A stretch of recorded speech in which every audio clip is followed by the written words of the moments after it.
हमारा जो new unit है दैट इज़ इलेक्ट्रोमैग्नेटिक इंडक्शन। हमने लास्ट यूनिट इलेक्ट्रोमैग्नेटिज्म में ये देखा कि जब किसी कंडक्टर में करंट पास होने से इलेक्ट्रिक फ्लक्स चेंज होता है तो वहाँ मैग्नेटिक फील्ड प्रोड्यूस होती है। इलेक्ट्रोमैग्नेटिक इंडक्शन इसके रिवर्स फिनोमेना। इलेक्ट्रोमैग्नेटिक इंडक्शन में कंडक्टर में मैग्नेटिक फ्लक्स चेंज होगा और इलेक्ट्रिक फील्ड प्रोड्यूस होगी।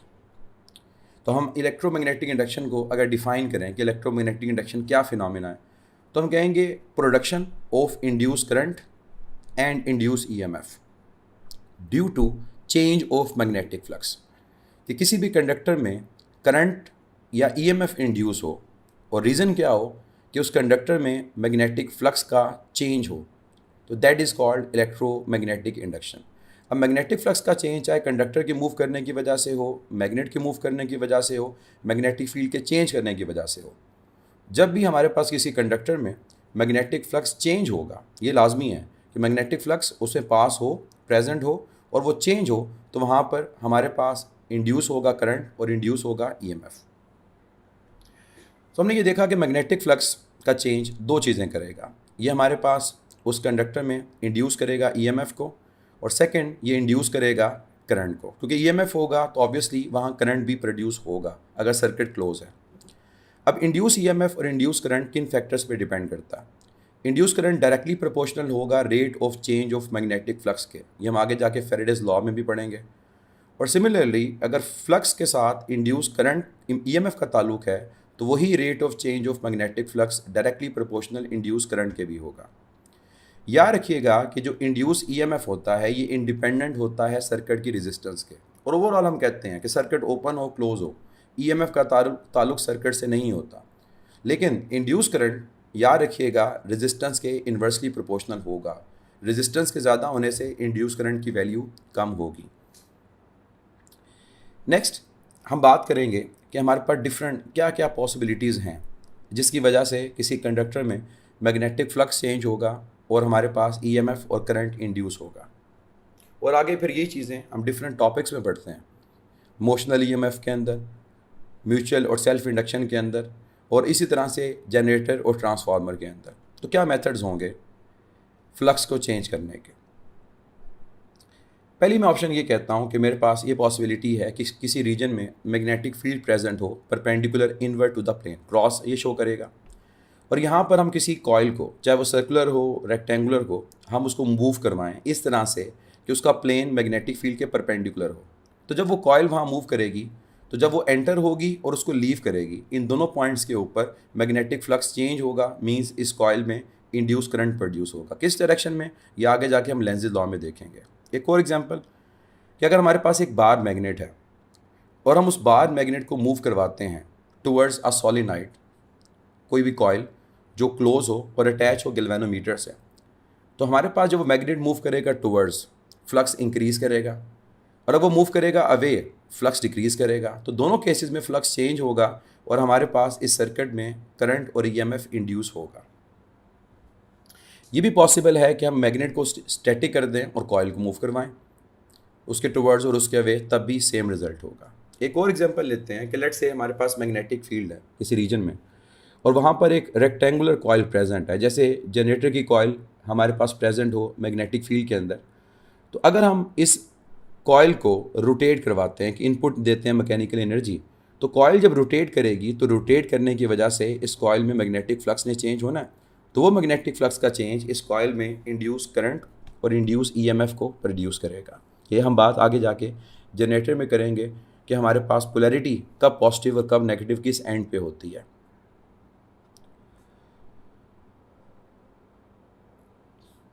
एक और एग्जांपल यहाँ पर लें कि लेट्स से हमारे पास दो मैग्नेटिक पोल्स हैं, एक नॉर्थ पोल और एक साउथ पोल, और इन मैग्नेटिक पोल्स में ऑब्वियसली मैग्नेटिक फील्ड की डायरेक्शन होगी फ्रॉम नॉर्थ टू साउथ। अब अगर हम इस मैग्नेटिक फील्ड रीजन के अंदर किसी भी कॉइल को स्लाइड करके लेकर आते हैं, तो यहाँ पर भी हम ये देखेंगे कि कॉइल के मूव करने की वजह से उसमें फ्लक्स चेंज होगा और ईएमएफ इंड्यूस होगा। और हम ये भी कह सकते हैं कि अगर ये इलेक्ट्रोमैग्नेट है और कॉइल स्टैटिक है और हम इलेक्ट्रोमैग्नेट का करंट चेंज करें, तो वो भी करंट मैग्नेटिक फील्ड को चेंज करेगा और उसमें ईएमएफ इंड्यूस होगा। और ये चीज़ हम ट्रांसफार्मर में पढ़ते हैं। एक लास्ट एग्जांपल को देखते हैं कि लेट्स से हमारे पास दो कंडक्टिंग रेल्स हैं, उनको हमने अटैच किया हुआ है एक गैल्वेनोमीटर के साथ, और इन कंडक्टिंग रेल्स के ऊपर प्रेजेंट है एक मूवेबल स्ट्रिप। इस रीजन में हमने यू शेप मैग्नेट की मदद से मैग्नेटिक फील्ड को प्रोड्यूस किया हुआ है और उस मैग्नेटिक फील्ड की direction perpendicular in to the plane है। अब अगर हम किसी भी तरह से इस स्लाइडिंग जो हमारे पास कंडक्टर है उसको मूव करवाएंगे तो कंडक्टर के मूव करने की वजह से फ्लक्स चेंज होगा और यहाँ पर भी इंड्यूस करंट और इंड्यूस ईएमएफ होगा।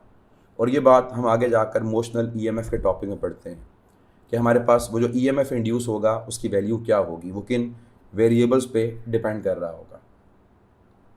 नेक्स्ट पॉइंट एक एमसीक्यू के हवाले से इंपॉर्टेंट पॉइंट कि किस तरह से हम इस मैग्नेटिक फ्लक्स के चेंज को इंक्रीज़ कर सकते हैं, यानी हमसे ये भी कहा जा सकता है कि किस तरह से इंड्यूस करंट या इंड्यूस ईएमएफ हम इसकी मैग्नीट्यूड को इंक्रीज़ कर सकते हैं, वो क्या पॉसिबिलिटीज़ होंगी। तो फर्स्ट वन कि हम एक स्ट्रॉन्ग मैग्नेटिक फील्ड को यूज़ करें या जिस मैग्नेट को मूव करवा रहे हैं वो मैग्नेट स्ट्रॉन्ग हो। सेकेंड पॉसिबिलिटी हमारे पास ये है कि हम greater number of turns use करें कि अगर कोई कॉइल मैग्नेटिक फील्ड में रोटेट कर रही है उसके नंबर ऑफ टर्न्स ज़्यादा हों, जितनी नंबर ऑफ टर्न्स ज़्यादा होंगी तब भी हमारे पास उसमें ईएमएफ इंड्यूस ज़्यादा होगा। जनरेटर के केस में हम ये रिलेशन देखेंगे। Next, rate of change of magnetic flux हमारे पास उस कंडक्टर में ज़्यादा हो, हम उसको ज़्यादा स्पीड से मूव करें, कम टाइम में फ्लक्स चेंज ज़्यादा हो, तो तब भी हमारे पास जो इंड्यूस करंट होगा या इंड्यूस ईएमएफ होगा उसकी मैग्नीट्यूड इंक्रीज़ करेगी। तो ये मैं नेक्स्ट उसी बात को लिख रहा हूँ कि हम लूप को मूव करें फास्टर तब भी ये पॉसिबल है। और इलेक्ट्रो मैग्नेट के केस में हम ये देखेंगे कि हमारे पास करंट को रैपिडली चेंज किया जाए, तो जितना रैपिडली हमारे पास करंट चेंज होगा उतना रैपिडली हमारा मैग्नेटिक फ्लक्स भी चेंज होगा, तो ऑटोमेटिकली जो इंड्यूस करंट और इंड्यूस ईएमएफ होगा उसकी मैग्नीट्यूड इंक्रीज़ कर जाएगी। तो जब भी कोई एमसीक्यू ऐसा आए तो आपने पॉसिबिलिटीज़ को देखना है कि क्या क्या वो पॉसिबिलिटीज़ हैं जिससे हम इंड्यूस करंट और ईएमएफ की मैग्नीट्यूड को इंक्रीज़ कर सकते हैं। एक पॉइंट यहाँ पर नोट कर लें कि हमारे पास अगर एक बार मैग्नेट को ड्रॉप किया जाए एक क्लोज कंडक्टर के ऊपर, लेट से एक रिंग है, तो जब वो कंडक्टर की तरफ मैग्नेट मूव करेगा फ्लक्स इंक्रीज़ कर रहा होगा। फ्लक्स के इंक्रीज़ करने की वजह से मीन्स फ्लक्स के चेंज होने की वजह से उस कंडक्टर में या रिंग के अंदर ईएमएफ इंड्यूस होगा और करंट भी प्रोड्यूस होगा। सर्किट क्लोज है, हम कहेंगे दोनों चीज़ें प्रेजेंट हैं, एक इंड्यूस करंट भी प्रेजेंट है और इंड्यूस ईएमएफ भी प्रेजेंट है। लेकिन अगर मैं आपसे पूछूं कि ये जो रिंग है ये क्लोज ना हो, ये रिंग ओपन हो, क्या तब भी दोनों चीज़ें प्रोड्यूस होंगी? अगर ये रिंग क्लोज ना हो, रिंग ओपन हो, क्या तब भी करंट और ईएमएफ इंड्यूस होगा? याद रखिएगा कि अगर ये सर्किट ओपन हो तो ईएमएफ इसमें इंड्यूस होगा, इसका एक एंड पॉजिटिव और एक एंड नेगेटिव ज़रूर होगा, लेकिन सर्किट अगर ओपन है तो करंट प्रोड्यूस नहीं होगा। तो ये एमसीक्यू एक इम्पॉर्टेंट क्वेश्चन है कि ओपन रिंग के अंदर इंड्यूस करंट की जो वैल्यू होगी वो ज़ीरो होगी, लेकिन इंड्यूस ईएमएफ की जो वैल्यू होगी वो ज़ीरो नहीं होगी। ये वही पॉइंट है कि इंड्यूस ईएमएफ रेजिस्टेंस पे डिपेंड नहीं करता, लेकिन इंड्यूस करंट रेजिस्टेंस पे डिपेंड करता है। ओपन सर्किट की रेजिस्टेंस इनफाइनाइट होती है, उस वजह से करंट की वैल्यू ज़ीरो हो जाएगी। तो आप इसको ओपन सर्किट और क्लोज सर्किट के केस में ले सकते हो कि ओपन सर्किट में दोनों चीज़ें प्रेजेंट हैं या एक इंड्यूस ईएमएफ, और क्लोज सर्किट में दोनों प्रेजेंट होंगे, करंट भी और ईएमएफ भी। नेक्स्ट हम फर्स्ट टॉपिक अपना स्टार्ट करते हैं इलेक्ट्रोमैग्नेटिक इंडक्शन से रिलेटेड, और वो हमारे पास है मोशनल ईएमएफ। नाम से पता चलता है कि मोशनल ईएमएफ क्या है, मींस जब किसी कंडक्टर में किसी कॉइल में मोशन की वजह से ईएमएफ इंड्यूस हो, चाहे वो मोशन लीनियर हो चाहे रोटेशनल हो, ईएमएफ इंड्यूस मोशन की वजह से हो, that is called motional EMF. Generator में हम यही देखते हैं कि कॉइल रोटेट करती है और तब ईएमएफ इंड्यूस होता है। अब यहाँ जो टॉपिक हमारी बुक में डिस्कस होता है वो ये है कि दो कंडक्टिंग रेल्स हैं और इन कंडक्टिंग रेल्स को हम अटैच कर देते हैं एक गैल्वेनोमीटर के साथ, और इन कंडक्टिंग रेल्स के ऊपर प्रेजेंट है एक स्लाइडिंग कंडक्टर, कोई भी स्लाइडिंग स्ट्रिप है। अब जब इसको प्लेस करेंगे सर्किट हमारा क्लोज हो जाएगा। इसके अलावा इस रीजन में एक यूनिफॉर्म मैग्नेटिक फील्ड प्रेजेंट है जो परपेंडिकुलर इनटू द प्लेन है। अब अगर हमें ये कहा जाए कि इस कंडक्टर को मूव करवाएं, मीन्स हम इसको इनपुट एक एनर्जी देते हैं और मूव करवाते हैं टुवर्ड्स गैल्वेनोमीटर, तो क्या होगा, इस कंडक्टर के मूव करने की वजह से इस कंडक्टर में मैग्नेटिक फ्लक्स चेंज होगा और वो मैग्नेटिक फ्लक्स का चेंज इस कंडक्टर के अक्रॉस ईएमएफ को इंड्यूस करेगा। तो मैं अगर यहाँ राइट हैंड रूल अप्लाई करूँ कि जिस डायरेक्शन में मैग्नेटिक फील्ड उस डायरेक्शन में फिंगर्स, कंडक्टर जिस तरफ मूव कर रहा है उसकी वेलोसिटी के अलॉन्ग थंब, तो ये मेरे पास जो एरो है ये पाम की डायरेक्शन में होगा और ये मैग्नेटिक फोर्स होगी जो चार्ज पर अप्लाई होगी अलॉन्ग द टंग कंडक्टर। तो जब चार्ज मूव करेगा फ्रॉम ए टू बी, तो ए से पॉजिटिव चार्ज अवे मूव करने की वजह से ए क्या हो जाएगा, पॉजिटिव चार्ज की डेफिशिएंसी से वो नेगेटिव हो जाएगा, और बी की तरफ पॉजिटिव चार्ज एक्सेस हो रहे हैं, तो बी की तरफ पॉजिटिव चार्ज की मूव करने की वजह से जब वहाँ पर चार्ज पॉजिटिव एक्सेस हो जाएंगे तो बी क्या बन जाएगा, पॉजिटिव। मैं रिपीट कर रहा हूँ कि वेलोसिटी की डायरेक्शन में थंब, मैग्नेटिक फील्ड की डायरेक्शन में फिंगर्स, तो जो पाम होगा वो along the conductor from A to B होगा और इसकी वजह से ईएमएफ इंड्यूस होगा और करंट जो सर्किट में प्रोड्यूस होगा फ्रॉम बी टू ए होगा, और ये जो करंट है दैट इज़ इंड्यूस करंट। और ये जो पोलैरिटी डेवलप हो रही है पॉजिटिव और नेगेटिव, ये हमारे पास इंड्यूस ईएमएफ है जिसको यहाँ पर हम मोशनल ईएमएफ का नाम देंगे। तो मोशनल ईएमएफ क्या है, और ये मैं रूल आगे जाके दोबारा एक्सप्लेन भी करूँगा तो वहाँ भी क्लियर हो जाएगा। Motional EMF is the EMF produced due to the motion of a conductor in a magnetic field. और हम यहाँ पर अगर कॉस की बात करें तो क्या कहेंगे कि उस मोशन ऑफ कंडक्टर की वजह से उस कंडक्टर में मैग्नेटिक फ्लक्स चेंज होगा और वो मैग्नेटिक फ्लक्स का चेंज वहाँ पर ईएमएफ को इंड्यूस करेगा, करंट को इंड्यूस करेगा, और वो जो ईएमएफ इंड्यूस होगा that is called motional EMF. तो यहाँ पर अब कौन से फैक्टर्स हैं जिनके ऊपर ईएमएफ जो इंड्यूस हो रहा है वो डिपेंड करेगा। अगर हम वेरिएबल्स को देखें जिन पे डिपेंड करेगा तो हमारे पास वेलोसिटी है कंडक्टर की लेंथ L है, मैग्नेटिक फील्ड B है, और इसके अलावा एंगल थीटा है between velocity and magnetic field. तो फार्मूला अगर मैं लिखता हूँ तो फार्मूला होगा E is equal to VBL sine theta, और यहाँ नेगेटिव साइन आता है जो आगे लेंज़ लॉ में पढ़ेंगे, जो डायरेक्शन ऑफ इंड्यूस करंट और ईएमएफ को रिप्रेजेंट करेगा, और वो ये रिप्रेजेंट करेगा कि हमेशा इंड्यूस करंट अपने कॉज को अपोज करेगा। कैसे, ये लेंज़ लॉ में हम डिटेल में डिस्कस करेंगे। तो इससे रिलेटेड कोई भी न्यूमेरिकल आता है तो मुश्किल नहीं होगा, डाटा गिवन होगा, वेलोसिटी, मैग्नेटिक फील्ड, लेंथ और एंगल, हम वैल्यूज़ को सब्स्टिट्यूट करेंगे। अगर साइन थीटा की वैल्यूज़ हमें पता हैं हम इजीली इसको सॉल्व कर सकते हैं। कई दफ़ा डिपेंडेंस का क्वेश्चन आता है तो ये सिंपल है कि किन किन वेरिएबल्स पे डिपेंड करता है, मैं पहले बता चुका हूँ, वेलोसिटी पे, मैग्नेटिक फील्ड पे, लेंथ ऑफ द कंडक्टर, और इसके अलावा ये एंगल थीटा पे डिपेंड करेगा क्योंकि साइन थीटा के साथ डायरेक्ट रिलेशन है। और एंगल थीटा किन वेरिएबल्स के दरमियान है, angle theta is between velocity जो कंडक्टर किस डायरेक्शन में मूव कर रहा है और इसके अलावा मैग्नेटिक फील्ड। तो हमारी जो डायग्राम बनी हुई है अगर आप वहाँ पर देखो तो मैग्नेटिक फील्ड प्लेन के इनवर्ड है और वेलोसिटी उसके परपेंडिकुलर है, मींस हमारे केस में जो एंगल होगा वो 90 होगा। नेगेटिव साइन को बता दूं दोबारा, नेगेटिव साइन डायरेक्शन बताएगा इंड्यूस करंट और ईएमएफ की, और ये एक्सप्लेन कौन करेगा, लेंज़ लॉ।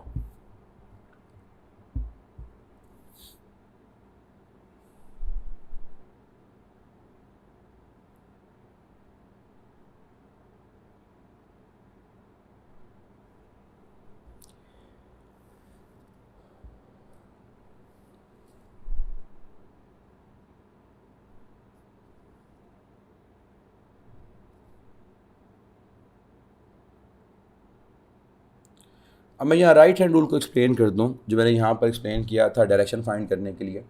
जो फिंगर्स हमारे पास होंगी राइट हैंड की वो रिप्रेजेंट करेंगी मैग्नेटिक फील्ड को, जो थंब होगा वो शो करेगा motion of conductor means velocity को, तो जो पाम होगा वो रिप्रेजेंट करेगा मैग्नेटिक फोर्स को जो चार्ज पर अप्लाई होगी। और अगर हम इस रूल को अप्लाई करें तो ये मैग्नेटिक फोर्स जो चार्ज पे अप्लाई हो रही है ये अलॉन्ग द कंडक्टर, जब अलॉन्ग द कंडक्टर फोर्स लगेगी तो चार्ज के मूव करने की वजह से हमारे पास वो पॉजिटिव और नेगेटिव डेवलप होगा। जहाँ से पॉजिटिव चार्ज अवे चला जाएगा वो नेगेटिव बन जाएगा, और जिस तरफ पॉजिटिव चार्ज जाएगा जो एंड बी है वो पॉजिटिव बन जाएगा। तो कभी भी आपने किसी कंडक्टर पे अप्लाई करना हो रूल तो इस चीज़ को ख्याल रखिएगा कि इलेक्ट्रोमैग्नेटिक इंडक्शन में मैग्नेटिक फोर्स जो चार्ज पे अप्लाई होगी वो अलॉन्ग द कंडक्टर होगी, और ये हमें करंट की डायरेक्शन को बता रही होगी कि करंट किस डायरेक्शन में है। और इसी से पता चलेगा कि पॉजिटिव चार्ज अवे मूव कर रहा है तो कौन सा एंड पॉजिटिव होगा और कौन सा एंड नेगेटिव होगा। तो डायग्राम में हम देख सकते हैं कि ए से अवे पॉजिटिव चार्ज आ रहा है, इस वजह से ए एंड नेगेटिव और बी पॉजिटिव होगा। एक पॉइंट यहाँ पर नोट कर लें कि अगर अब आपके पास V और B में एंगल 90 हो तो जो EMF इंड्यूस होगा या मोशनल EMF होगा वो मैक्सिमम होगा, और वो किसके इक्वल, -VBL। तो कई दफ़ा हमारे क्वेश्चन ऐसे ही होते हैं कि एंगल 90 होता है, वो स्टेटमेंट से पता चल जाता है। तो मैक्सिमम EMF कैलकुलेट करना हो तो सिंपल हम नेगेटिव VBL से उसे कैलकुलेट कर लेंगे। और अगर हमारे पास ये एंगल 0 हो या एंगल हमारे पास 180 डिग्री हो, मींस हमें वो ये कहे कि कंडक्टर मूव कर रहा है along the direction of magnetic field या opposite to the direction of magnetic field, तो उस केस में साइन 0 0 साइन 180 0, तो EMF इंड्यूस क्या होगा, मिनिमम, और कितना होगा, वो 0 के इक्वल आएगा। और इसके अलावा कोई भी एंगल और हो जिससे रिलेटेड क्वेश्चन आए, तो अगर आपको साइन थीटा की वैल्यूज़ पता है तो आप इजीली इनके क्वेश्चंस को सॉल्व कर सकते हैं। जैसे साइन 31/2 EMF हाफ हो जाएगा। तो नेक्स्ट मेरा क्वेश्चन यही है कि for what value of theta EMF will be half of its maximum value. तो डायरेक्ट भी आप बता सकते थे। सॉल्व करने के लिए E की जगह VBL साइन थीटा पुट कर दें, मैक्सिमम की जगह E की जगह VBL पुट कर दें, तो VBL कैंसिल हो जाएगा, साइन थीटा 1/2 के इक्वल आ जाएगा। तो साइन राइट पे जाके इन्वर्स, तो theta is equal to sine inverse 1/2। तो साइन की वैल्यू 1/2 किस एंगल पे होती है, दैट इज़ 30, जिसको π/6 भी कहा जाता है। तो यहाँ याद रखें साइन 30 और cos 60 इक्वल होते हैं 1/2 के।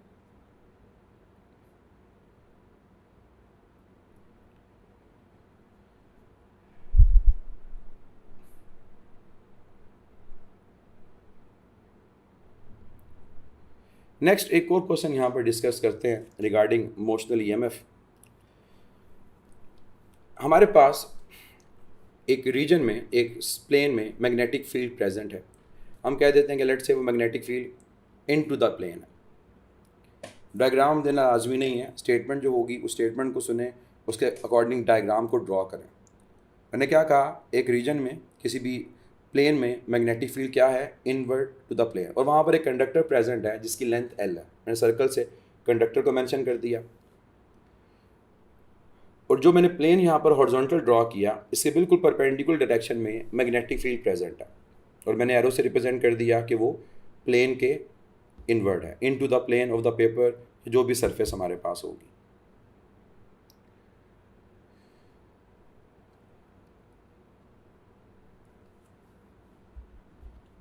तो अब हमने क्या करना है कि इस कंडक्टर को मूव करवाना है। तो कंडक्टर जिस प्लेन में है उस प्लेन के साथ एंगल थीटा पे मूव करता है। तो प्लेन का एंगल वेलोसिटी के साथ गिवन है, या वेलोसिटी का एंगल प्लेन के साथ गिवन है, वो थीटा। हमें कैलकुलेट यहाँ पर करना है EMF कितना इंड्यूस होगा। अब मैं आपको वेरिएबल्स दे देता हूँ, कुछ वैल्यूज़, जिससे आप इनको कैलकुलेट कर सकें। वैल्यूज़ ये हैं कि वेलोसिटी जिसे कंडक्टर मूव कर रहा है वो 0.5 मीटर पर सेकेंड है। मैग्नेटिक फील्ड हमारे पास 0.25 टेस्ला है। जो कंडक्टर की लेंथ है वो 25 सेंटीमीटर है, और जो angle theta between velocity vector and plane वो 30 डिग्री है। EMF कितना इंड्यूस होगा। अब यहाँ पर अगर तो आप EMF के फार्मूला के अंदर 30 डिग्री यूज़ कर लेंगे तो आपके पास आंसर गलत आएगा। उसकी रीज़न ये कि हमारे फार्मूला में E is equal to VBL sine theta में angle between velocity and magnetic field होता है, और हमें जो एंगल यहाँ पर गिवन है वो प्लेन का मैग्नेटिक फील्ड के साथ गिवन है। तो हम अगर ओवरऑल वेलोसिटी और B के दरमियान एंगल फाइंड करना चाहते हैं तो कैसे करेंगे, प्लेन का मैग्नेटिक फील्ड के साथ 90 है और वेलोसिटी का प्लेन के साथ 30 है, तो ओवरऑल एंगल ये जो बनेगा बिटवीन V एंड B, ये कितना बनेगा, ये आपका 90 + 30 बनेगा। तो हमारा जो फार्मूला होगा उस फार्मूला के अंदर VBL साइन 90 + 30 आएगा। लेट से मैं थीटा लिख देता हूँ। अब हम जानते हैं कि साइन 90 + थीटा ये किसके इक्वल होता है, कॉस थीटा के। तो रिजल्ट आ जाएगा VBL cos थीटा। अब आप यहाँ पर वैल्यूज पुट करें, आपका रिजल्ट ठीक आएगा। और अब जो थीटा आपने पुट करना है वो 30 पुट करना है, या आप ये भी कर सकते थे कि 90 + 30 120 ले लेते और साइन 120 फाइंड कर लेते, लेकिन अब हम उसको कन्वर्ट करके लिख चुके हैं। तो थीटा आप 30 पुट करेंगे, V 0.5 1/2 है, B 0.25 1/4 है, लेंथ 25 सेंटीमीटर, डिवाइड करेंगे 100 से मीटर में कन्वर्ट करने के लिए, और एंगल कितना है 30, तो cos 30 लिख देंगे।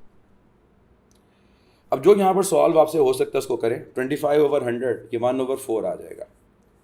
जब हम मल्टीप्लाई करोगे डिनोमिनेटर में 4 × 4 × 2, 4 × 4 16 × 2 32 आ गया। और जो cos 30 होता है ये √3/2 होता है।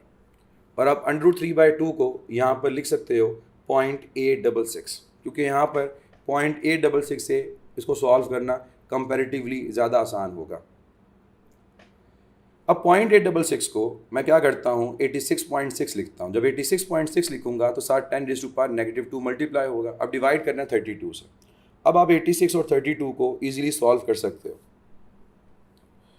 चाहे 2 से सॉल्व कर लें चाहे 4 से, जैसे आपको ईजी लगे। 2 से मैं अगर करूँ तो नीचे 16 और ऊपर आपके पास क्या आएगा 43।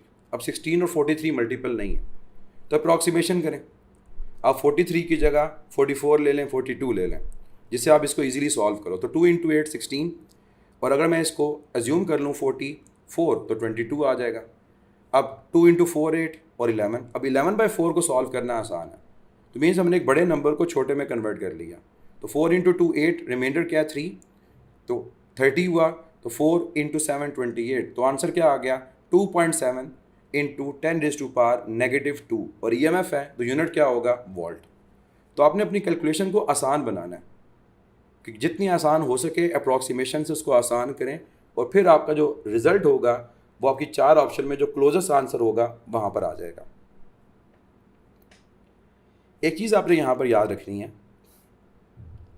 कि इवन अगर आप इस क्वेश्चन में पावर को कैलकुलेट करना चाहो तो वो भी कर सकते हो। पावर V²/R होता है। V को रिप्लेस कर दो EMF से तो ये आ जाएगा power is equal to E²/R। तो इस क्वेश्चन में अगर आपको मैं सिर्फ रेजिस्टेंस दे देता कि उस कंडक्टर की जिसकी लेंथ 25 सेंटीमीटर, रेजिस्टेंस की वैल्यू ये है, तो पावर कैलकुलेट करनी होती तो सेम मेथड था। जो EMF आपने कैलकुलेट किया उसके स्क्वायर को डिवाइड कैसे कर देते आप रेजिस्टेंस से। Next topic, Faraday's law of electromagnetic induction। Faraday's law of electromagnetic induction बड़ा एक सिंपल सा लॉ है जिसको हम स्टार्ट में बात कर चुके हैं कि EMF का जो इंड्यूस होना है ये डिपेंड करता है rate of change of magnetic flux पे। इसी तरह जो करंट इंड्यूस होगा वो डिपेंड करेगा rate of change of magnetic flux पे। तो यही हमारे पास Faraday's law of electromagnetic induction की स्टेटमेंट है। तो यहाँ पर अगर हम इसकी स्टेटमेंट को लिखते हैं कि स्टेटमेंट क्या होगी, तो स्टेटमेंट हमारे पास होगी induce EMF produce in a conductor और इन अ कॉइल। कि कंडक्टर स्टेट भी हो सकता है, एक कॉइल भी हो सकती है, कुछ भी हो, that is directly proportional to rate of change of magnetic flux. जितना किसी कंडक्टर में rate of change of magnetic flux ज़्यादा होगा उतना हमारे पास EMF भी उस कंडक्टर में, उस कॉइल में, उस लूप में ज़्यादा होगा। जो मैथमेटिकली इसको लिखें तो E प्रोपोर्शनल टू ΔΦ/ΔT लिखा जाएगा। और यहाँ पर हम जब कांस्टेंट की बात कर रहे होते हैं तो कांस्टेंट में आप देखोगे कि यहाँ पर N आता है, और N उस कंडक्टर की या उस कॉइल की या उस लूप की नंबर ऑफ टर्न्स को रिप्रेजेंट करेगा। तो mathematical relation E is equal to -N ΔΦ/ΔT वो लिखेंगे अभी। उससे पहले क्या हम रिलेशन को लिखें, हम इस चीज़ को अगर एक्सप्लेन करना चाहें तो वही कंडक्टिंग रेल्स वाला मैं केस लूँगा कि कंडक्टिंग रेल्स हैं, अटैच हैं एक गैल्वेनोमीटर के साथ, और इन कंडक्टिंग रेल्स के ऊपर एक मूवेबल कॉपर स्ट्रिप प्रेजेंट है या मूवेबल कंडक्टर प्रेजेंट है। इस रीजन में मैग्नेटिक फील्ड प्लेन के इनवर्ट है, उसको मैं यहाँ पर क्रॉस से रिप्रेजेंट कर देता हूँ। तो हम जानते हैं कि जब कंडक्टर मूव होगा तो इस कंडक्टर में मैग्नेटिक फ्लक्स चेंज होगा। लेट्स से कंडक्टर की जो लेंथ है दैट इज़ L, और हम इस कंडक्टर को मूव करवाते हैं कितना डिस्टेंस Δx। अब कंडक्टर को जब हम Δx मूव करवाएंगे तो हमारे पास एक रीजन आएगा, एक सरफेस एरिया आएगा, और ये वो सरफेस एरिया होगा जहाँ पर उस कंडक्टर में मैग्नेटिक फ्लक्स चेंज होगा। और अगर हम इस एरिया को कैलकुलेट करना चाहें तो लेंथ को Δx से मल्टीप्लाई करेंगे, तो ये हमारे पास आएगा ΔA। ये वो एरिया है जहाँ फ्लक्स चेंज हुआ कंडक्टर के मूव करने की वजह से। तो ΔA को क्या लिखेंगे हम यहाँ पर ΔA को लिखेंगे that is equal to L × Δx। ज़्यादा मूव करवाएंगे Δx की वैल्यू ज़्यादा होगी, ΔA इंक्रीज़ कर जाएगा। और ये चीज़ हम इस फार्मूला के अंदर भी देखेंगे कि ΔA कहाँ इन्वॉल्व होगा। तो EMF is directly proportional to rate of change of magnetic flux. ये तो हमारे पास रिजल्ट आ गया उसकी स्टेटमेंट से। और हम जब इसको फार्मूला की फॉर्म में लिखते हैं तो हम क्या लिखते हैं इसको, E is equal to -N। एक स्ट्रेट कंडक्टर के केस में N कितना होगा 1, और बाकी वेरिएबल वही होगा, delta phi means change of magnetic flux divide by delta T. अब डेल्टा फाई को हम रिप्लेस करेंगे, फ्लक्स का फार्मूला होता है B dot A, dot product है, या बी ए कॉस थीटा आगे जाके लिखेंगे, तो हम इसको लिख देते हैं बी डॉट डेल्टा ए, क्योंकि हमने जो एग्जांपल ली वहाँ पर एरिया चेंज हो रहा है। डॉट प्रोडक्ट को ओपन करें तो यहाँ पर क्या आ जाएगा, cos theta, B delta A cos theta divide by delta T. वो लाजमी नहीं होता कि डेल्टा ए आए, ऐसे केस भी होंगे जहाँ बी चेंज होगा तो वहाँ डेल्टा बी होगा, ऐसे केस भी होंगे जहाँ दोनों चेंज होंगे तो delta B into delta A आ जाएगा। अब ये एंगल क्या है, फ्लक्स को हमने लास्ट यूनिट पढ़ा, ये एंगल बिटवीन मैग्नेटिक फील्ड और वेक्टर एरिया होता है। और हम अगर डायग्राम को देखें तो उस डायग्राम के अकॉर्डिंग अगर वेक्टर एरिया हमारे पास upward, magnetic field inward, angle 180, और अगर वेक्टर एरिया डाउनवर्ड फिर एंगल 0। तो अगर हमारे पास एंगल जो हो वो 0 हो तो cos 0 1, तो फार्मूला सिर्फ रह जाएगा n डेल्टा बी ए ओवर डेल्टा टी। तो यहाँ पर एक कंडीशन मैं मेंशन कर दूँ कि इफ़ कॉइल इज सर्कुलर, कि अगर कॉइल सर्कुलर हो तो फिर एरिया क्या होगा, ऑब्वियसली पाई आर स्क्वायर से उसको रिप्लेस कर रहे होंगे, और वहाँ कंडीशन होगी कि क्या चीज़ चेंज हो रही है जिसकी वजह से एरिया चेंज होगा, तो ऑटोमेटिकली जो वेरिएबल्स गिवन होंगे हम वहाँ सब्स्टिट्यूट डेल्टा ए की जगह कर देंगे।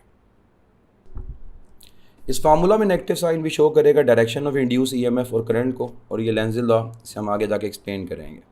अब यहाँ पर हम एक चीज़ रिवाइज़ कर लें कि हमारे पास जो फ्लक्स होगा वो कहाँ पर मैक्सिमम कहाँ मिनिमम होगा, क्योंकि जब तक हम ये नहीं पता चलेगा कि फ्लक्स प्रेजेंट है या नहीं है हम ईएमएफ की इन क्वेश्चंस को सॉल्व नहीं कर सकते। तो फर्स्ट करें, एक प्लेन में मैग्नेटिक फील्ड परपेंडिकुलर अपवर्ड है और यहाँ पर एक कॉइल प्रेजेंट है, और किस तरह से प्रेजेंट है कि हमारे पास उस कॉइल का जो प्लेन है वो मैग्नेटिक फील्ड के परपेंडिकुलर है, लेकिन उसका जो वेक्टर एरिया है वो मैग्नेटिक फील्ड के पैरेलल है। तो अगर तो वेक्टर एरिया मैग्नेटिक फील्ड के पैरेलल होगा या प्लेन परपेंडिकुलर होगा तो हमारा जो एंगल होगा वो 0 डिग्री होगा between vector area and B, और इस केस में cos 0 1, तो हमारा जो मैग्नेटिक फ्लक्स होगा वो क्या होगा, वो मैक्सिमम होगा। तो हमारा जो रिलेशन होगा ईएमएफ का वो क्या लिखा जाएगा, एन बी डेल्टा ए या डेल्टा बी इंटू ए ओवर टी।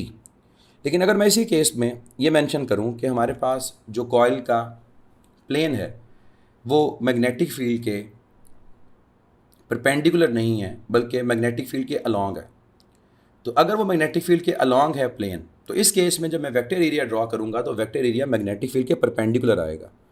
तो हमारा जो एंगल होगा between vector area and B वो 90 होगा, cos 90 0। इसका मतलब अब चाहे जितना मर्जी फील्ड चेंज कर दें, चाहे जितना मर्जी एरिया चेंज कर दें, ईएमएफ इंड्यूस नहीं होगा। तो फेरेडेज लॉ के क्वेश्चन को सॉल्व करते हुए ये लाजमी चेक कर लीजिएगा कि क्या फ्लक्स प्रेजेंट है या नहीं है। अगर फ्लक्स प्रेजेंट नहीं होगा तो जो मर्जी चेंज हो हमारा ईएमएफ जो इंड्यूस होगा उसकी वैल्यू 0 आएगी।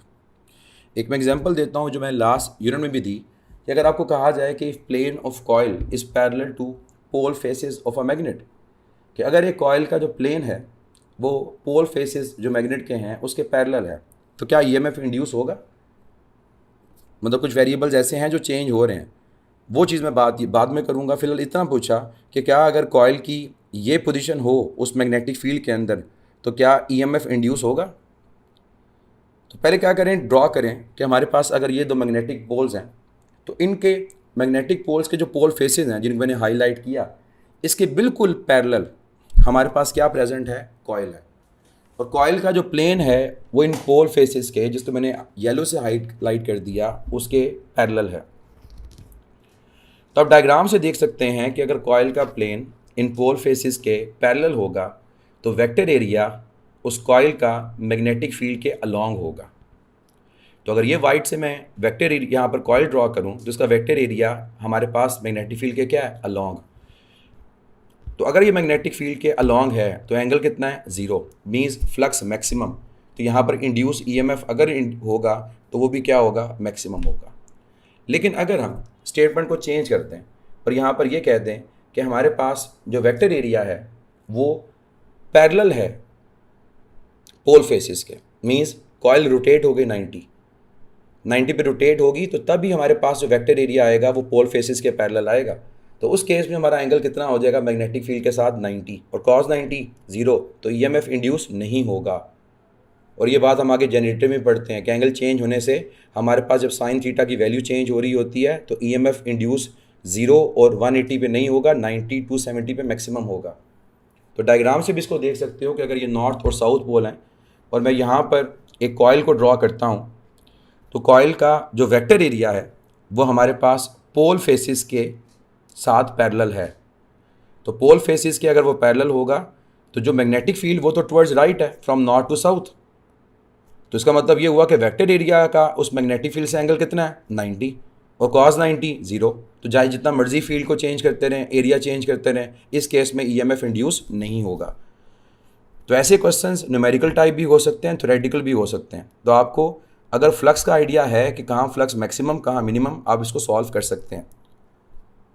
एक चीज़ यहाँ पर नोट कर लें कि अगर आपको यहाँ पर भी फैराडेज लॉ में ईएमएफ की जगह करंट फाइंड करना हो तो करंट फाइंड करने के लिए आप ईएमएफ को रेजिस्टेंस से डिवाइड कर देंगे। Ohm's law V is equal to I R, तो I is equal to V over R. और पावर कैलकुलेट करनी होगी तो power is equal to E square over R से पावर भी कैलकुलेट हो जाएगी।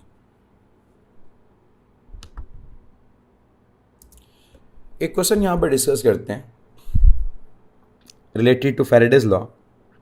और कैसे पता चलेगा फैराडेज लॉ के फार्मूला से होगा, डेटा ऐसा गिवन होगा जिससे आपको आइडिया हो जाएगा कि फैराडेज लॉ से ही ये सॉल्व होना है। एक लूप है जिसके number of turns 5, magnetic field हमारा प्रेजेंट है जो पास कर रहा है उस लूप में से, दैट इज़ 0.5 टेस्ला। ये भी कहा जा सकता है कि एक लूप है हमारे पास, नंबर ऑफ टर्न्स उसकी 5 है और जिस रीजन में वो प्रेजेंट है वहाँ मैग्नेटिक फील्ड 0.5 टेस्ला। हमें ये कहा गया कि जो उस लूप का या उस कॉइल का एरिया है वो श्रिंक हो रहा है, मीन्स एरिया चेंज हो रहा है। किस रेट पर? At the rate of 10 centimetre square पर सेकेंड। जो मीन्स ये आपको rate of change of area given है, delta A over delta T. और साथ ये कह दिया गया कि जो प्लेन है उस कॉइल का, वो प्लेन हमारे पास क्या है, that is perpendicular to magnetic field. तो फाइंड करें कि हमारे पास ईएमएफ इंड्यूस होगा तो कितना होगा, और यूनिट होना चाहिए हमारा वोल्ट। तो पहले तो ये चेक करें कि प्लेन ऑफ कॉइल अगर परपेंडिकुलर हो तो क्या हमारे पास फ्लक्स भी होगा कि ईएमएफ इंड्यूस हो। तो क्वेश्चन सॉल्व बाद में करें, पहले इस कंडीशन को चेक कर लें। तो इस कंडीशन को चेक करने के लिए आप ड्रॉ करेंगे, लेट से ये हमारे पास वो लूप है या कॉइल है जिसके नंबर ऑफ टर्न्स 5 है। अब हमें कहा गया कि इसका जो प्लेन है वो परपेंडिकुलर है मैग्नेटिक फील्ड के। तो अगर ये मेरे पास मैग्नेटिक फील्ड तो नज़र आ रहा है कि उसके प्लेन के परपेंडिकुलर है। तो प्लेन के अगर मैग्नेटिक फील्ड परपेंडिकुलर हो तो वेक्टर एरिया के वो मैग्नेटिक फील्ड पैरेलल होती हैं। ये मैंने लास्ट यूनिट में मैग्नेटिक फ्लक्स में बताया था। तो अगर वेक्टर एरिया मैग्नेटिक फील्ड के साथ पैरेलल तो आपका एंगल क्या है, 0, मीन्स ईएमएफ इंड्यूस होगा और मैक्सिमम इंड्यूस ईएमएफ होगा। तो फार्मूला यहाँ पर यूज़ करेंगे हम, E is equal to N B delta A cos, और यहाँ 0 पुट करेंगे, डिवाइड कर देंगे डेल्टा टी से। अब नंबर ऑफ टर्न्स कितनी गिवन है, 5, एन को रिप्लेस कर दें 5 से। मैग्नेटिक फील्ड कितनी गिवन है, 0.5 tesla. Delta A over delta T centimetre square में कन्वर्ट कर लें। सेंटीमीटर स्क्वायर को कन्वर्ट करेंगे तो 10⁻⁻⁴ मल्टीप्लाई होगा। तो 10 × 10⁻⁻⁴। अब आगे कैलकुलेशन ईजी है, 5 को 0.5 से मल्टीप्लाई करेंगे 2.5, 5 का हाफ, और 10 × 10⁻⁻⁴ 10⁻⁻3, और यूनिट यहाँ पर वोल्ट होगा।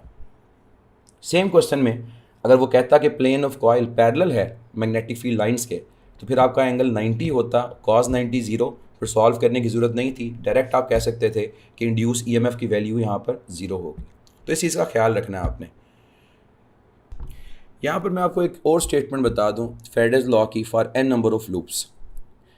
तो उसकी स्टेटमेंट यूँ लिखी जाएगी कि average induce EMF in a conducting coil of n loops is equal to negative of rate at which magnetic flux through the coil is changing with time. Means मैंने जो साथ मैथमेटिकल एक्सप्रेशन लिख रहा हूँ, E is equal to -n delta phi over delta T, इसको किस तरह से एक्सप्लेन करेंगे कि जो एवरेज इंड्यूस ईएमएफ होगा किसी भी कंडक्टिंग कॉइल में जिसकी n नंबर ऑफ टर्न्स हैं, n लूप्स हैं, वो इक्वल होगा नेगेटिव शो करेगा डायरेक्शन ऑफ ईएमएफ को। किसका negative? Rate of change of magnetic flux का, कि कितना मैग्नेटिक फ्लक्स कितने टाइम में चेंज हो रहा है। क्वेश्चन डिस्कस करते हैं रिलेटेड टू फैराडेज लॉ। हमारे पास एक रीजन में मैग्नेटिक फील्ड प्रेजेंट है टुवर्ड्स राइट, ये भी कह सकते हैं टुवर्ड्स एक्स एक्सिस, उस रीजन में हमारे पास एक कंडक्टर प्रेजेंट है, एक कॉइल प्रेजेंट है जिसका एरिया 50 सेंटीमीटर स्क्वायर है। अगर नंबर ऑफ टर्न्स नहीं गिवन, इसका मतलब हम 1 लेंगे। मैग्नेटिक फील्ड इनिशियली 1.4 टेस्ला है, जो चेंज होकर हो जाती है 2 टेस्ला। और जो कॉइल है उसका प्लेन मैग्नेटिक फील्ड के साथ 30 डिग्री पर है। अगर ये जो मैग्नेटिक फील्ड चेंज हुई ये विदिन 0.5 सेकेंड हुई, तो फाइंड करें कि उस कंडक्टर में, उस लूप में ईएमएफ कितना इंड्यूस होगा। अब यहाँ पर इंड्यूस ईएमएफ को फाइंड करने के लिए हमारा जो रिलेशन होगा फैराडेज लॉ का, -n delta B A cos theta over delta T होगा। अब यहाँ जो वेरिएबल्स गिवन है उन वेरिएबल्स को ध्यान से देखें, number of turns, B, A, angle theta और टाइम। अब हमारे पास जो एंगल है क्या वो 30 यूज़ होगा इस केस के अंदर? नो।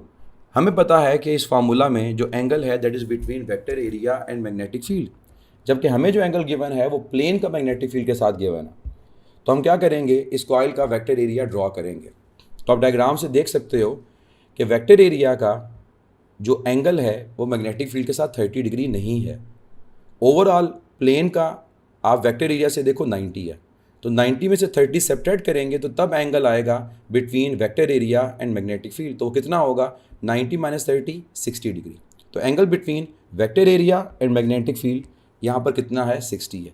तो इस बात का भी ख्याल रखना है कि जो एंगल गिवन होगा आपको क्या वही है जो हमारे फार्मूला के अंदर है या नहीं है। तो अगर ना हो तो फिर उसको फाइंड करें और प्रॉपर एंगल को सब्स्टिट्यूट करें। बाकी इस क्वेश्चन में कोई ऐसा मसला नहीं है कि आप इसको सॉल्व नहीं कर सकते, बस डाटा सब्स्टिट्यूट करना है। नंबर ऑफ टर्न्स नहीं गिवन तो मीन्स हमारे पास उसकी 1 लेंगे। मैग्नेटिक फील्ड का चेंज 2 और 1.4 का डिफरेंस ये 0.6 आ जाएगा। एरिया 50 सेंटीमीटर स्क्वायर, 50 10⁻⁻4 आ जाएगा। एंगल 60 cos 60, टाइम 0.5 और 0.5 को हम लिख सकते हैं 1/2। अब मल्टीप्लाई करें तो 0.6 को मल्टीप्लाई 50 से करें तो 5 × 6 हमें पता है 30 है, तो 0.6 × 50 वो भी 30 होगा। cos 60 1/2, नीचे 1/2 ये कैंसिल आउट हो जाएंगे। तो बाकी मल्टीप्लिकेशन है तो 50 × 0.6 क्या होगा? 30। तो 30 के साथ 10⁻⁻4 मल्टीप्लाई हो रहा है, तो उसको हम लिख सकते हैं 3 10⁻⁻3 और यूनिट क्या होगा? वोल्ट। तो इस क्वेश्चन में जो मेन पॉइंट मैं समझाना चाह रहा था वो एंगल है कि जो एंगल क्वेश्चन में गिवन हो उसी को डायरेक्ट सब्स्टिट्यूट ना कर देना। क्वेश्चन को पढ़ना, डायग्राम ड्रॉ करना, रफ डायग्राम ड्रॉ करें और देखें कि एंगल कौन सा गिवन है और हमने उसको कैसे सॉल्व करना है।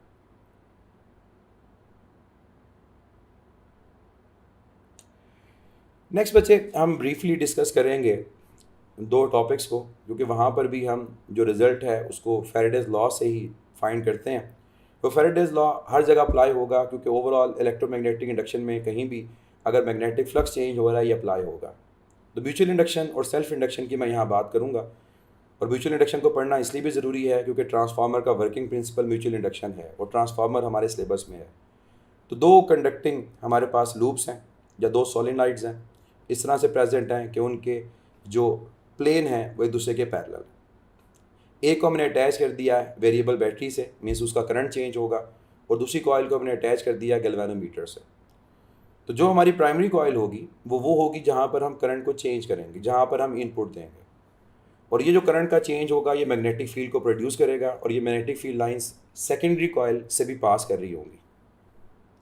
तो प्राइमरी कॉइल म्यूचुअल इंडक्शन में वो जहाँ पर इनपुट है, जहाँ पर आप करंट को चेंज कर रहे हो, और सेकेंडरी कॉइल वो जो आपके पास अंडर ऑब्जर्वेशन है, जहाँ पर आप ईएमएफ जो इंड्यूस होगा उसको फाइंड करेंगे। तो प्राइमरी में हमने करंट को चेंज किया जिसकी वजह से मैग्नेटिक फ्लक्स चेंज हुआ प्राइमरी सेकेंडरी में दोनों में, और ये जो मैग्नेटिक फ्लक्स का चेंज होगा ये प्रोड्यूस करेगा सेकेंडरी में ईएमएफ को। तो रेफरेंस अगर सेकेंडरी है तो हम कहेंगे कि एक ऐसा फिनोमिना जहाँ पर सेकेंडरी में इंड्यूस ईएमएफ हो प्राइमरी में करंट के चेंज होने की वजह से। फार्मूला क्या होता है? -m डेल्टा φ/ΔT या -m rate of change of current. तो इसका फार्मूला होता है -m rate of change of current in primary. तो म्यूचुअल इंडक्शन का जो रिजल्ट हमारे पास होगा that will be -m ΔIP/ΔT। इसमें m म्यूचुअल इंडक्टेंस है उन 2 कॉइल्स की, ΔIP/ΔT rate of change of current है प्राइमरी का। तो जितना rate of change of current primary का ज़्यादा होगा उतना सेकेंडरी में ईएमएफ इंड्यूस भी ज़्यादा होगा। और नेगेटिव साइन इंडिकेट किस चीज़ को कर रहा है यहाँ पर, डायरेक्शन ऑफ इंड्यूस ईएमएफ को, जो लेंज़ल लॉ से एक्सप्लेन होती है और अपने कॉज को अपोज करती है। म्यूचुअल इंडक्टेंस को अगर हम यहाँ पर डिफाइन करना चाहें कि व्हाट इज म्यूचुअल इंडक्टेंस, तो that is the constant ratio between EMF induce in secondary to rate of change of current in primary. और नेगेटिव साइन क्यों आता है तो आपको रीजन पता है। म्यूचुअल इंडक्टेंस का जो ऐसा यूनिट है वो हेनरी होता है। हेनरी को कैपिटल एच से रिप्रेजेंट करेंगे और हेनरी इक्वल होगा वोल्ट सेकंड पर एम्पेयर के।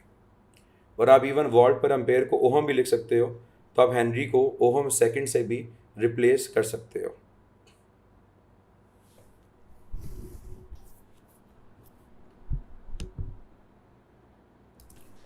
नेक्स्ट हम बात करेंगे सेल्फ इंडक्शन। देखिए म्यूचुअल इंडक्शन में और सेल्फ इंडक्शन में रेफरेंस का डिफरेंस है।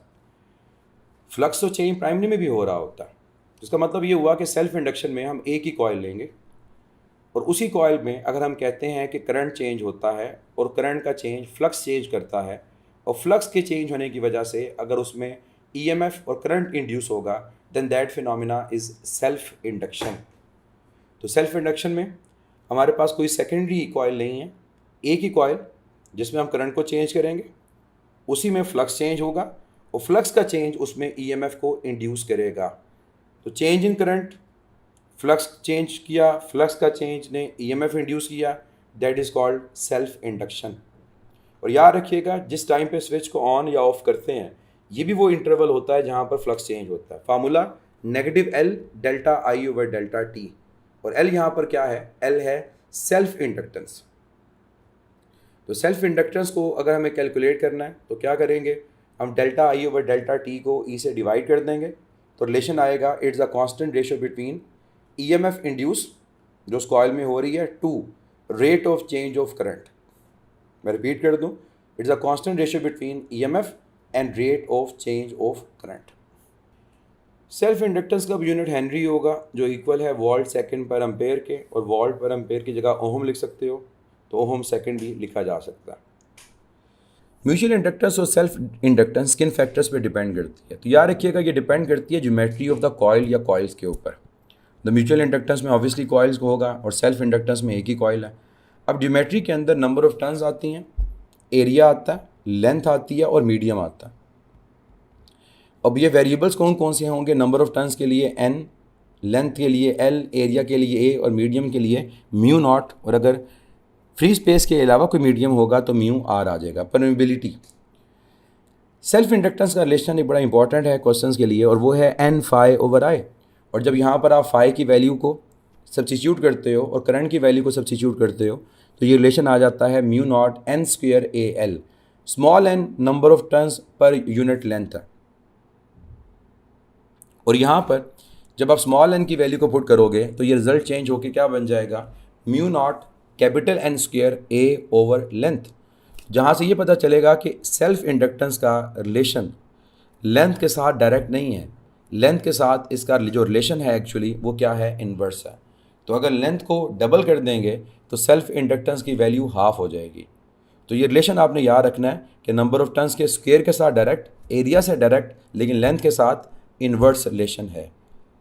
एमसीक्यूज़ के एक पॉइंट नोट कर लें कि हमारे पास जो सेल्फ इंडक्शन में ईएमएफ इंड्यूस होता है उसको बैक ईएमएफ भी कहा जाता है, क्योंकि उसी कॉइल में फ्लक्स चेंज हुआ और उसी कॉइल में ईएमएफ इंड्यूस हुआ, तो उसको बैक ईएमएफ का नाम देंगे। और यहाँ पर भी वो अपने कॉज को अपोज करेगा। ये भी हम एक्सप्लेन करेंगे कि लेंज़ेस लॉ के अकॉर्डिंग किस तरह से वो अपने कॉज को अपोज करेगा, और उसी से पता चलेगा कि इंड्यूस करंट की डायरेक्शन क्या होगी। Energy stored in a inductor के फार्मूलाज को भी रिवाइज कर लेते हैं। एनर्जी स्टोर इन अ इंडक्टर का जो फार्मूला हमारे पास होता है सबसे बेसिक, वो है हाफ एन फाई इंटू आई। यहाँ पर जब वैल्यू सब्स्टिट्यूट करते हो फाई की और आई की तो ये रिज़ल्ट बन जाता है half time L I square, और फर्दर हम इसको लिखते हैं half B square A L over mu naught. इस फार्मूला में जो ए एल है ये वॉल्यूम है, जो वॉल्यूम उस कंडक्टर का होगा। तो जब हम एनर्जी डेंसिटी को फाइंड करेंगे, एनर्जी पर यूनिट वॉल्यूम, तो जो ए एल है ये वॉल्यूम है तो ये कैंसिल आउट हो जाएगा, तो एनर्जी डेंसिटी का फार्मूला आएगा half B square over mu naught. ये याद रखिएगा कि जैसे कैपेसिटर में energy store in the form of electric field होती है, इंडक्टर में energy store in the form of magnetic field होती है। और म्यू नॉट की value 4 pi 10⁻⁻⁻⁷ weber per ampere per metre.